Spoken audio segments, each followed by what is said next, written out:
নাজিৰাৰ গেলেকীত মৰ্মান্তিক ঘটনা পুত্ৰৰ বিয়োগৰ খবৰ পাই মৃত্যু হ'ল পিতৃৰো পিতা পুত্ৰৰ একেলগে দিয়া হ'ল জানাজা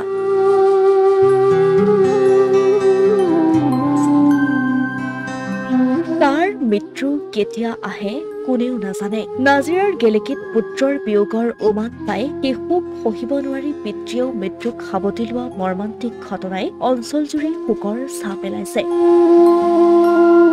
গেলেকী কবৰস্থানত শুকুৰবাৰে জানাজা ময়দানত পিতা পুত্ৰ দুয়োৰে একেলগে দিয়া হ'ল জানাজা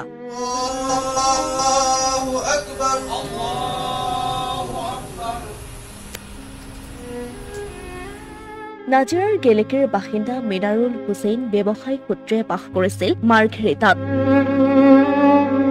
বুধবাৰে নিশা হৃদৰোগত আক্ৰান্ত হৈ ৪২ বছৰীয়া মিনাৰুল হুছেইনে মাৰ্ঘেৰিটাতে সাৱটি লৈছিল অকাল মৃত্যু মিনাৰুলৰ বিয়োগৰ খবৰ পাই অসুস্থ হৈ পৰিছিল পিতৃ শ্বৰিফুল হুছেইন পৰিয়ালৰ লোকে ততাতৈয়াকৈ পিতৃ শ্বৰিফুল হুছেইনক নাজিৰাৰ লিগিৰিপুখুৰীত অৱস্থিত কৰ্মশ্ৰী হিতেশ্বৰ শইকীয়া নাজিৰা মহকুমা অসামৰিক চিকিৎসালয়লৈ লৈ গৈছিল যদিও চিকিৎসালয়ত চিকিৎসকে মৃত ঘোষণা কৰিছিল শ্বৰিফুল হুছেইনক এয়া আমাৰ গেলেকীবাসীৰ বাবে এক নজিৰবিহীন ঘটনা আৰু পোনপ্ৰথমবাৰৰ বাবে আমি গেলেকীৰ অঞ্চলবাসীয়ে আমি শোকত ভাগি পৰিছোঁ যিহেতু আমি ভাবোঁ যে আমাৰ মাজত আজি এক খুব ডাঙৰ ক্ষতি হৈছে আমাৰ সকলোৰে বন্ধু মিনাৰুল হুছেইন আজি আমাৰ মাজত নাই আপোনালোকে সকলোৱে জানে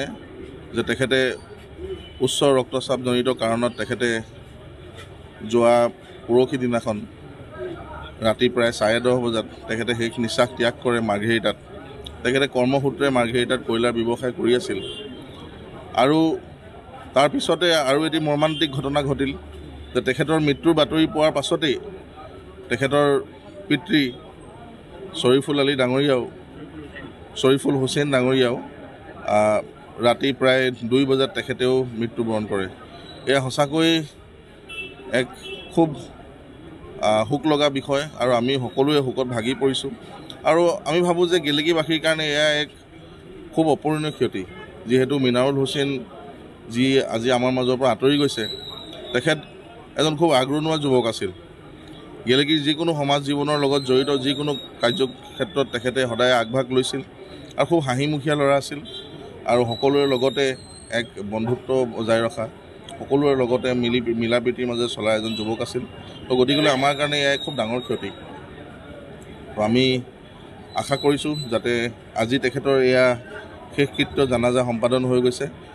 আৰু ইয়াৰ পাছতে আমি দোৱা কৰিম যাতে পৰম কৰুণাময় আল্লাহে তেখেতসকলক যাতে ভাল স্থানত ৰাখে এফালে পুত্ৰ মিনাৰুল হুছেইনৰ নিথৰ দেহ কাষতে চিৰনিদ্ৰাত শুই পৰিছে পিতৃও পৰিয়ালটোত কোনেও কাৰো মুখলৈ চাব নোৱাৰা অৱস্থা কোনে কাক কেনেকৈ সান্তনা দিব চকুলো টোকাৰ বাহিৰে পৰিয়ালটোৰ হাতত একোৱেই উপায় নাই একেখন ঘৰতেই দুগৰাকীকৈ লোকৰ মৃত্যুৱে এতিয়া শোকৰ ছাঁ পেলাইছে অঞ্চলজুৰি উল্লেখ্য যে গেলেকী কবৰস্থান জানাজা ময়দানত পুত্ৰ মিনাৰুল হুছেইন আৰু পিতৃ শ্বৰিফুল হুছেইনৰ জানাজা সম্পন্ন কৰিছে স্থানীয় ৰাইজে আজি কিছুদিন পূৰ্বে আমাৰ গেলেকীৰ উদ্যমান যুৱ ব্যৱসায়ী মিনাৰুল হুছেইন তেখেতে কৰ্মসূত্ৰে আপোনাৰ লিডু মাৰ্কেটত কৰ্মৰত আছিলে তেখেতে হঠাৎ তেখেতৰ প্ৰেছাৰ ষ্ট্ৰক হৈ মৃত্যু হোৱা খবৰ পায় বাপেকে হয়তো আভাস পাইছে তেনেকুৱা কিবা পুত্ৰৰ মৃত্যু হোৱাৰ তো তেখেতেও ইহলৈ সম্পূৰ্ণ কৰিলে